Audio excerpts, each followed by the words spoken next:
আমাদের প্রাণাধিক প্রিয় রসুল করিম সাল্লাল্লাহু আলাইহি ওয়াসাল্লাম ঠিক এই জায়গায় নুরানি হাত মুবারক রেখেছিলেন এবং সাথে সাথে এই পাথরটি মোমের মতো নরম হয়ে গিয়েছে।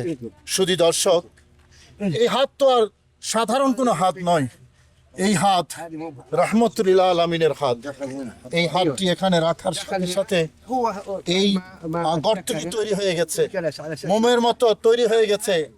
আজকে এখানে সারা পৃথিবী থেকে নবী প্রেমিক মুসলমানরা আসে নবীর এই স্মৃতিটা শুধু দেখার জন্য। শুধু দর্শক, সবাই এসে এখানে আকুতি প্রকাশ করেন এবং এখানে শ্রদ্ধা ভরে চুমু খান পেয়ারা নবী রাসূল করিম সাল্লাল্লাহু আলাইহি ওয়াসাল্লাম। নবীজি এখান থেকে হাতে ধরে ধরে অবসন্ন দেহে, ক্লান্ত দেহে এইদিকে গিয়েছিলেন।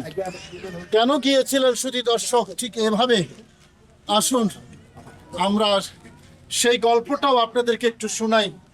পেয়ারা নবী আর দাঁড়াতে পারছিলেন না, এই ক্লান্ত দেহে, আহত দেহে এইদিকে আপনারা দেখতে পাচ্ছেন একটি গর্ত দেখা যায়।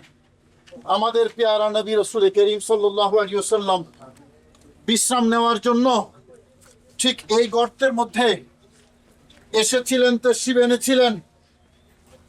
এবং শুধু দর্শক, আমি ঠিক যেই জায়গাটায় আছি, এই জায়গায় এখনো খুশবু আসছে। নবীজি এভাবে বসেছিলেন সেই ক্লান্ত দেহে, আর বসতে পারেননি। নবীজি এভাবে মাথা মোবারক এখানে হেলিয়ে দিয়েছিলেন। দেখতে পাচ্ছেন এই জায়গাটা একটা গর্তের মতো হয়ে গিয়েছে। নবীজির নূরানি মাথা মোবারক রাখার কারণে এখানে পাথরটি মোমের মতো, তুলার মতো নরম হয়ে গিয়েছে। শুধু দর্শক, এখনো তো খুশবু আসে, নবী প্রেমের এখনো আমরা খুশবু অনুভব করি। যারা প্রাণ দিয়ে আমাদের পেয়ারা নবীকে ভালোবাসেন তারাই খুশবু অনুভব করেন।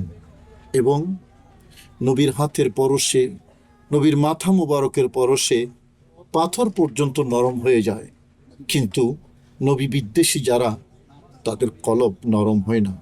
এখান থেকে সেই শিক্ষাটুকু আমরা গ্রহণ করি। শুধু দর্শক, সারা পৃথিবী থেকে মানুষ আসে শুধুমাত্র বরকত হাসিল করার জন্য। আমরাও এসেছি সেই 1400 বছর আগে আমাদের পেয়ারা নবী রাসূল করিম সাল্লাল্লাহু আলাইহি ওয়াসাল্লাম সেই স্মৃতিধন্য জায়গায় একটু পরশ নেয়ার জন্য, একটু বরকত নেয়ার জন্য।